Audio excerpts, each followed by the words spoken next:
Yang namanya program Maghrib Mengaji adalah programnya Pak Anies Baswedan. Oke. Yang waktu kita belusukan ada aspirasi untuk disempurnakan dan dilanjutkan. Sebenarnya ini kegiatan cek kesehatan dan pengobatan gratis buat masyarakat yang kita lakukan, yang rencananya memang ada di puluhan titik di wilayah daerah khusus Jakarta.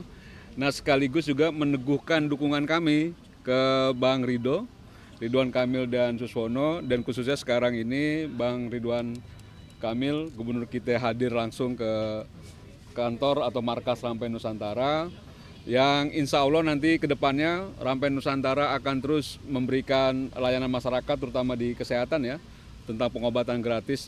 Karena menurut kami kalau Bang Ridwan Kamil jadi Gubernur Jakarta nanti sudah membangun kotanya maju pesat, warganya juga harus sehat. Itu aja sih sebenarnya. Dan kami ucapkan terima kasih Bang Ridwan Kamil sudah hadir. Ya Bang, Pak Emil mungkin ada arahan khusus untuk Rampai Nusantara? Kita dulu nyari angle yang panas. Ini silo turun dikit. Mantul.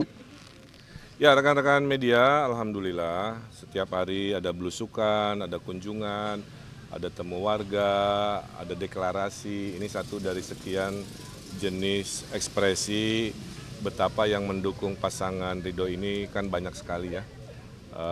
Bahkan ada beberapa yang langsung bergerak, tidak deklarasi, tidak masalah. Nah, salah satunya adalah organisasi Rampai Nusantara yang secara nasional sudah besar untuk wilayah Jakarta memberikan dukungan. Bahkan Pak Mardiansyah menyampaikan pernah mendeklarasikan jauh-jauh sebelum saya berjodoh di Jakarta.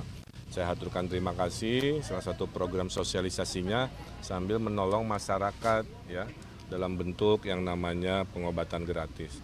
Mudah-mudahan di sisa 5-6 minggu ini sosialisasi dari organisasi ini bisa menguatkan kekuatan Ridho sehingga kita berdoa mudah-mudahan bisa menang dan mudah-mudahan menangnya juga satu putaran. Amin. Saya kira itu dan saya diberi jaket ya. Di lemari banyak sekali jaket berbagai deklarasi, ini salah satu yang paling keren. Lain-lain. Kemarin kan ada rencana mau bikin kartu kamu untuk para generasi Gen Z yang belum dapat pekerjaan. Mungkin bisa diceritain sedikit konsepnya itu bagaimana? Bukan, gini. Jadi kartu-kartuan ini kan jumlahnya banyak, tuh ada KJP Plus, ya, ada kartu kesehatan, kartu disabilitas, kartu anak, dan lain-lain ya. Ditambahi lagi namanya kartu anak yatim gitu kan. Kemudian juga kartu petugas rumah ibadah ya. Kayak marbot di masjid atau ya petugas di gereja. Kan dompetnya kan nggak cukup. Betul? Kalau 7 kartu atau kebanyakan maka di era digital seperti ini kartunya cukup 1. Tapi kalau nanti di-scan di dalamnya ada fitur-fitur sesuai dengan haknya. Misalkan kalau dia disabilitas dan yatim kan nggak usah pegang 2 kartu, cukup di tap itu keluar statusnya dia seperti apa. Inilah kemudahan yang akan dihadirkan di era Jakarta menuju kota digital, membuat semua urusan dibikin sesingkat mungkin. Okay. Kang menyambut debat semalam kan Kang Emil sempat memberikan satu program baru nih, co-working space yang gratis. Kang ini nantinya buatnya di mana sih, targetnya berapa titik dan mungkin ya nanti titiknya akan kita tentukan. Jadi gini, Gen Z ini adalah generasi yang paling adaptif terhadap work from anywhere, betul? Orang tuanya mah tetap 9 to 5 di kantoran. Ini Gen Z-nya ini senangnya work from anywhere atau work from cafe dan lain sebagainya. Itu biayanya para individual entrepreneur ini agak kerepotan curhat saya kan. Karena harus nyewa co-working, sejamnya berapa, terus tidak ngopi, tidak kerja, apa istilahnya tuh ya, kira-kira dikalikan berapa cangkir kopi cukup membebani. Ya sudah, kalau itu adalah golongan pejuang-pejuang nafkah di Gen Z, kita fasilitasi, dan saya kira sudah dihitung, kayak kita kantor sewa, co-working gratis, dan minumnya lah ya, supaya mereka fokus dalam produktivitas kerjanya, kira-kira begitu. Terpisah dari anggaran RT RW 200 juta itu nggak ada urusan. Kalau itu mah urusan wilayah namanya. Kalau ini adalah keberpihakan berdasarkan berdasarkan demografi usia. Kang, rencananya berapa titik, Kang? Ya sebanyak-banyaknya. Masih soal debat semalam, Kang. Nah, setelah itu Pak Mardhani bilang bahwa debat Ahok Anies itu lebih serut ketimbang debat tadi malam, Kang. Karena katanya belum lepas nih, dan bahkan ada beberapa yang bilang Kang Emil dan Pak Suswono itu terlalu formal, gimana, Kang? Ya saya cuma menyampaikan debat itu kan bukan ring tinju ya. Jadi yang penting tuh pesan sampai. Pesan sampai itu bisa dengan cara kalem atau cara teriak-teriak. Kalau itu mah kepribadian dari paslonnya. Saya gayanya nggak bisa teriak-teriak kenceng. Saya gayanya santai, bukan ganteng kalem, terarah, tenang gitu kan.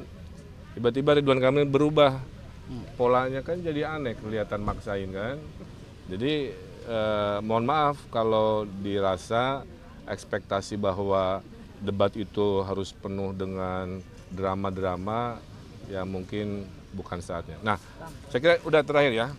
Saya mau klarifikasi satu hal. Ini tolong dikutip, jangan dipotong ya. Silahkan kalimat dari mulut saya ini ditulis di kayak gini. Saya mendapatkan berita ya yang memang dalam pemilu ini selalu hadir namanya hoax, selalu hadir namanya salah tafsir, selalu hadir salah persepsi yang diviralkan. Hanya gara-gara menyebut maghrib mengaji, seolah-olah ada deklarasi Jakarta hanya untuk satu agama. Itu ya, ada majalah Tempo mengutip itu. Saya sampaikan satu hal, Jakarta adalah representasi Indonesia. Indonesia adalah Pancasila. Tuh. Maka setiap pemimpin harus menjunjung tinggi Pancasila. Dan nilai tertinggi kepemimpinan adalah adil untuk semua golongan. Betul? Ya. Oleh karena itu, program-program semuanya harus adil merata ke semua golongan. Satu-satunya pasangan boleh cek di KPU yang menuliskan visi misinya ada tulisan manusia Pancasila hanya pasangan Ridho. Itu artinya kami sangat komit bahwa landasan berpikir pasangan Ridho pasti dasarnya hanya satu yang namanya Pancasila. Yang namanya program Maghrib Mengaji adalah programnya Pak Anies Baswedan. Oke. Yang waktu kita belusukan ada aspirasi untuk disempurnakan dan dilanjutkan. Maka saya sebagai calon gubernur yang sudah komit bahwa yang baik-baik dari pemimpin sebelumnya akan dilanjutkan, ya termasuk Maghrib Mengaji. Cuman akan disempurnakan supaya golongan agama lain yang setara pengkajian kitab atau apa, kita kasih fasilitasi juga. Saya datang lagi ke tempat lain, ada yang bilang, Pak, program Pak Ahok yang umrohkan marbot dihidupkan lagi. Saya bilang, mantap, kita akan laksanakan. Tapi jangan hanya agama Islam, saya bilang. Nanti yang petugas gereja, kalau pengen ke Vatikan, kita fasilitasi oleh sebuah acara. Okay? Agama lain atau pengen ke Yerusalem, silahkan. Atau agama lain pengen ke tempat suci lain, kita fasilitasi. Itulah rasa adil kami yang harus dipahami. Jadi gubernur Jakarta pastilah kami berdiri di tengah-tengah. Saya kira kurang lebih itu klarifikasinya ya, bahwa kami melanjutkan apa yang sudah dikerjakan, hanya disempurnakan dan lebih adilkan. Waktu saya wali kota gubernur, Bapak Ibu, ya, saya memberesi banyak izin-izin rumah ibadah non-muslim di Bekasi, di Bandung bersama Pak Bima Arya, Gereja Yasmin di Bogor, itu juga adalah komitmen yang sudah dilakukan. Membiayai paduan suara Katolik setahun sekali, itu juga kita lakukan. Kunjungan ke rumah-rumah ibadah untuk mendamaikan, memberikan rasa aman juga dilakukan. Itulah contoh bahwa apa yang sudah dikerjakan tetap akan kami kerjakan. Mohon warga Jakarta jangan termakan oleh komen-komen atau hal-hal yang memecah belah harmonisan kita, khususnya di musim pemilu yang penuh dengan kecurigaan. Saya kira itu. Terima kasih, hatur nuhun. Assalamualaikum.